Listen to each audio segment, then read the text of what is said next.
All right, welcome into the Covering the Bases special. We'll talk a little baseball, but probably for the first time in our station's history, this show is a whole lot of softball. Arkansas is in the Women's College World Series for the first time in program history. And the first time we've got our team there, sports directors Tyler Cass and Alex Stewart. Guys, how's it looking out there in Oklahoma City?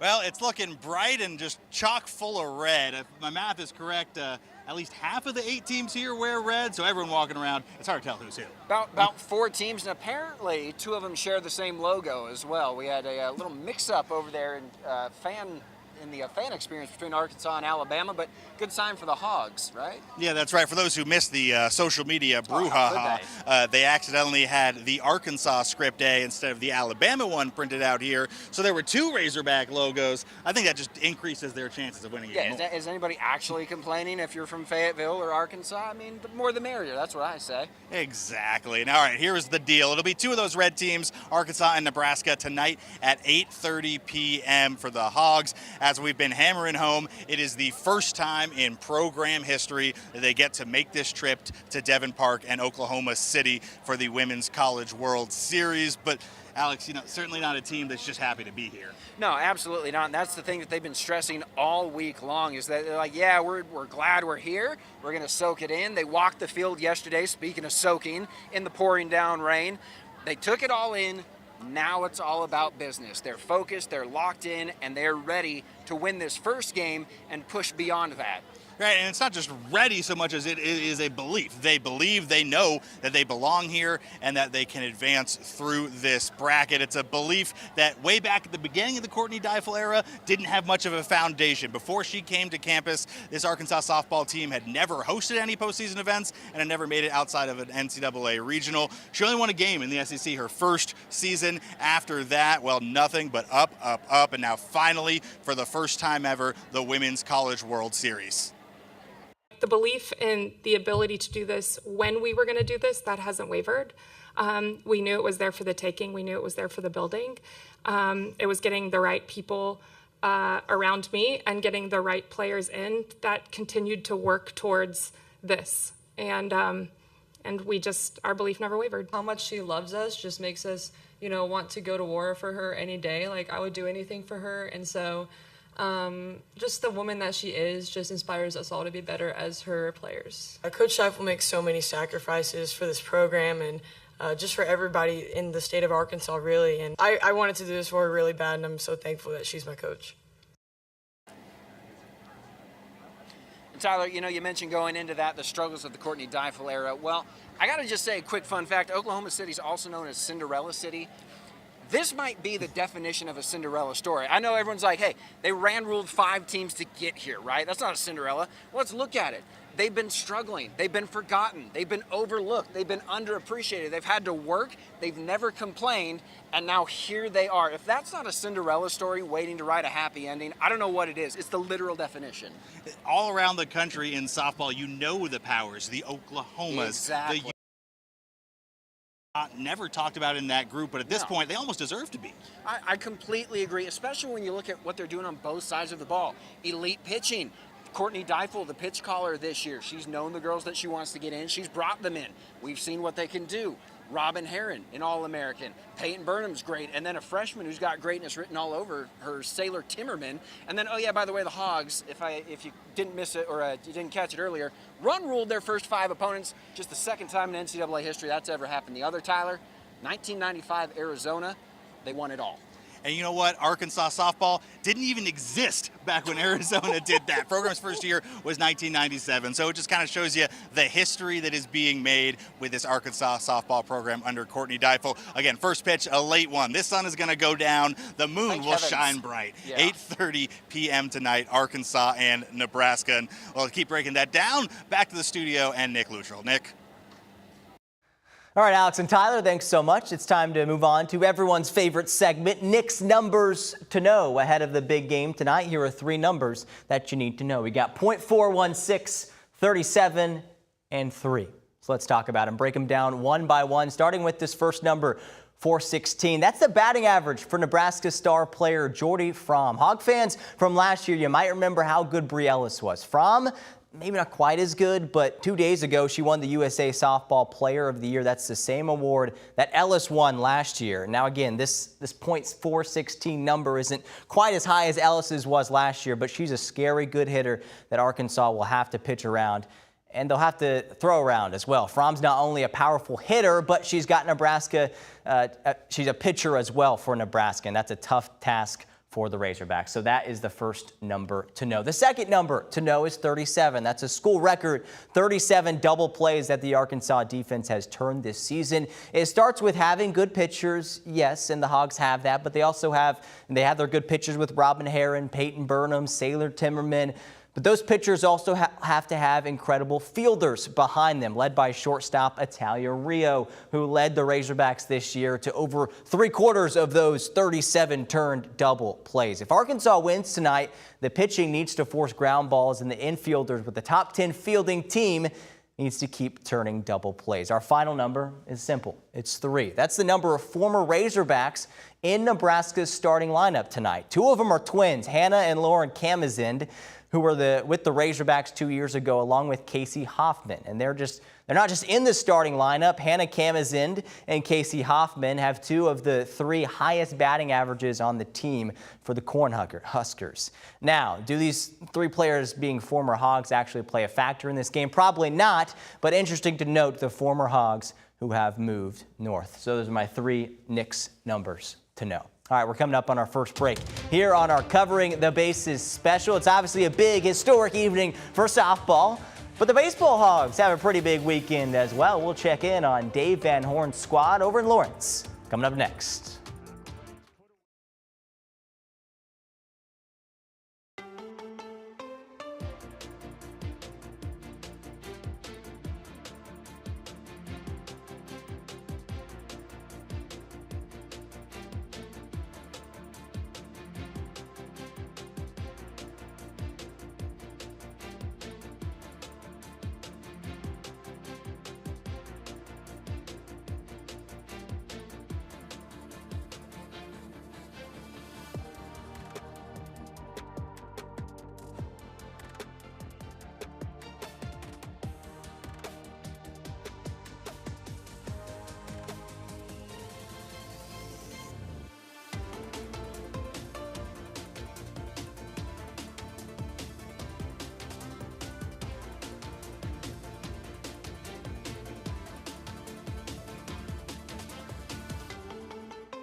All right, welcome back to our Covering the Bases special. We talked a lot of softball. Arkansas in the Women's College World Series for the first time in program history. They'll face Nebraska in less than 2 hours. But, of course, Arkansas baseball, a big weekend ahead as well for the baseball Hogs. For the first time since 2022, Arkansas is on the road to open up the NCAA tournament. They have made their way to Lawrence, Kansas for their regional matchup.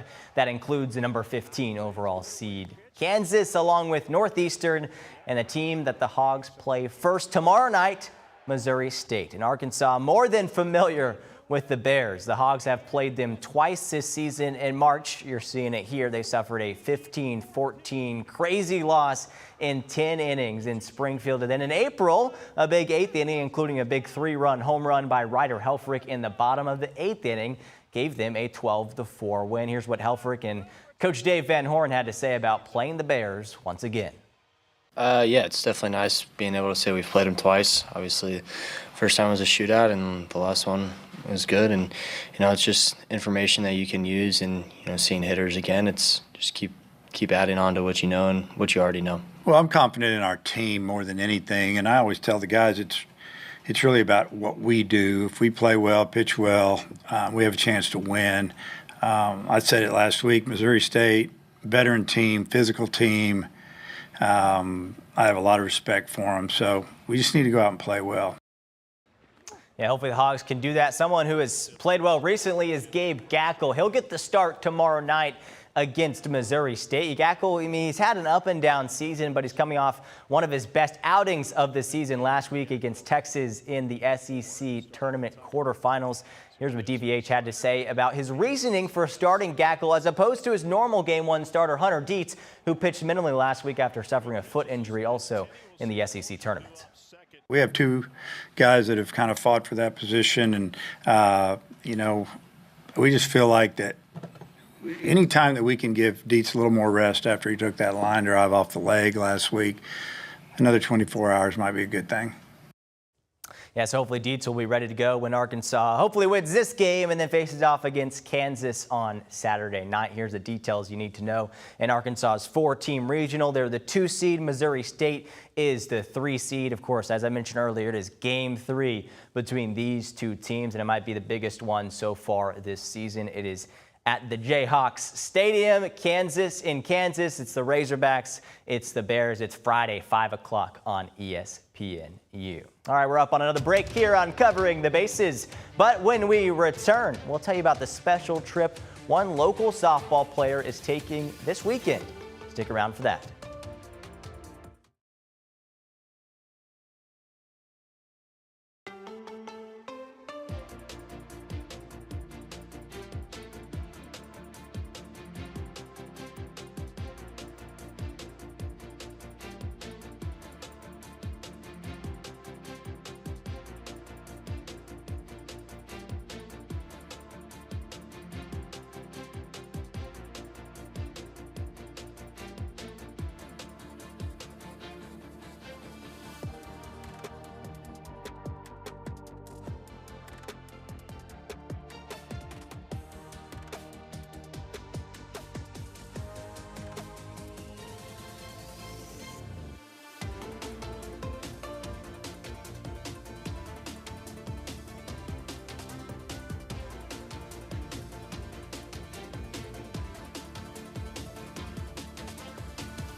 Welcome back. Well, thousands are expected to attend the action-packed week that it'll be this week in Oklahoma City, including one player whose big dream is coming true. Meet Presley Clarity, a high school softball player at Glen Rose. If you remember, last month we shared her story of battling cancer and how through her fight, her love for softball shines through. Tonight, THV 11's Maya Ellison shares some big news and a surprise Presley will remember forever. For Presley Clarity, this story starts at the age of 4. My parents just kind of put me in it, and I really fell in love with it. Then later, when I was 8, I became a pitcher. And she never looked back. What makes her so unique as a player? I think when she's on the mound, she is very focused. She doesn't let anything rattle her. I have ice her blood, and I love playing the role of a pitcher. You control the game. That mentality made her unstoppable as a Glen Rose freshman. But right before the new season began, the unimaginable happened. Well, she actually found it. Presley did in her neck on Christmas Eve, matter of fact. And the doctor, her PCP, was very proactive and decided to go ahead and get an ultrasound ordered and an x-ray done. Presley was diagnosed with Hodgkin's lymphoma, a cancer affecting the lymphatic system. You know, her being diagnosed, it was just, it was traumatizing, you know, for her and us as a family.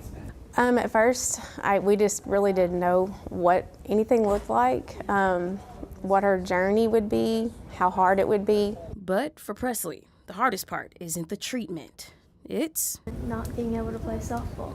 And she's never let go of her first love, using the diamond as an escape to practice day to day. Practicing softball kind of helps me get away from this.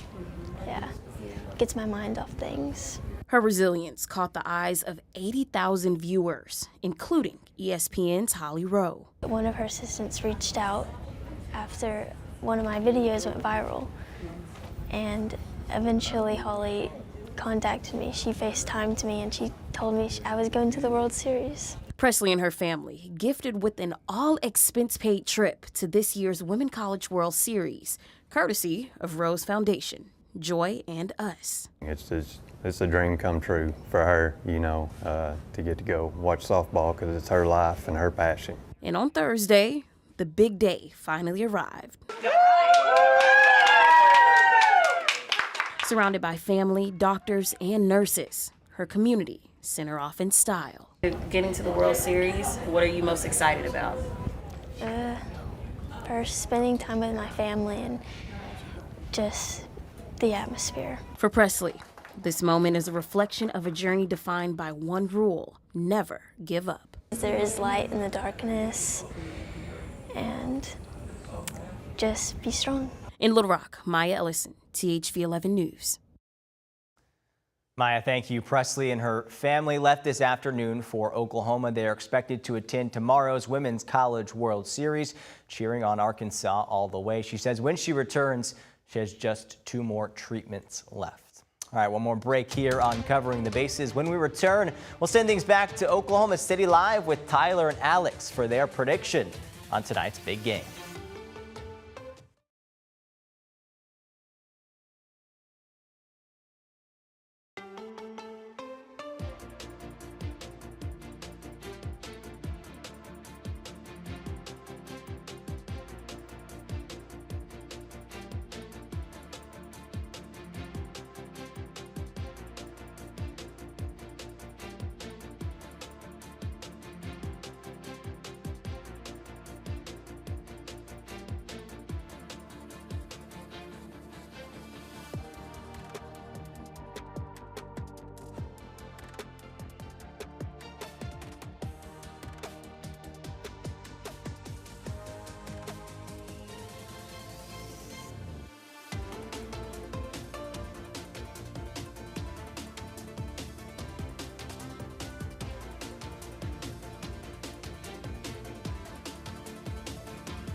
All right, welcome back to our Covering the Bases special. We'll toss it out to Tyler and Alex here in a moment. But before that, we send things over to THV 11's Nathan Scott, who has the weather forecast tonight in OKC. Nathan?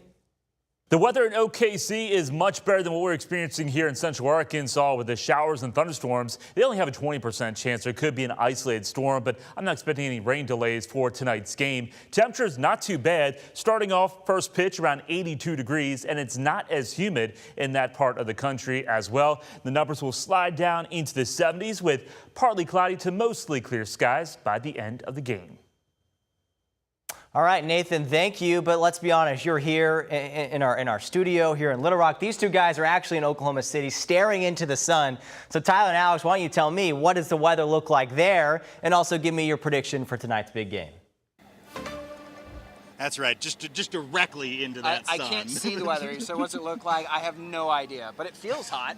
It is, and it's been kind of off and on. Nathan did mention, it's spottiness, like there's some rain overnight. There are, believe it or not, clouds that the sun keeps going in and out of, but so far, so good. They made it through the first two games unscathed, and really, that's good, because any delays would push this thing into early tomorrow morning. Although, here's the thing, the Razorbacks are 2-0 when it comes to rain delays in this postseason here. They run Rule Duke after each of them, so maybe rain is the Razorbacks' lucky charm, though that's not me saying I hope for it. Don't listen to him. Yes, okay. I there don't we want go. it, I'm just saying. Assuming we're going with potential no rain delays. We'll go right to predictions then. Does that help or hurt Arkansas? Boy, I'm going to say it helps Arkansas. Just keep the momentum rolling. Keep it going. They're hot right now, both probably literally and metaphorically. The pitchers are great. The offense is great. You can't have a hotter start to your postseason play. There's only been one team hotter, as we mentioned, and Arkansas has a chance, should they do it again, to stand alone as the best offensive team to ever grace this tournament to start. So I guess my prediction, Tyler, this team is too good to lose 2 in a row. But do they win tonight? I don't know, man. Nebraska's pretty darn good, but I'm going to say they stay hot and they get a W tonight. All right, you want to talk about hot teams? Nebraska, I believe, has won 26 straight games, if my counting is correct, but not all by run rule. And this Arkansas team, you'd think maybe a bit of nerves or something. They seem loosey-goosey. We saw them playing in the rain on the tarp yesterday instead of practicing. They were out signing autographs and getting merged at FanFest this morning, but whenever you talk to them, they are locked in. They're not going to be taken by surprise. And yet, when you've got just the trio of arms they have in the circle, they are the most complete Arkansas team we've ever seen.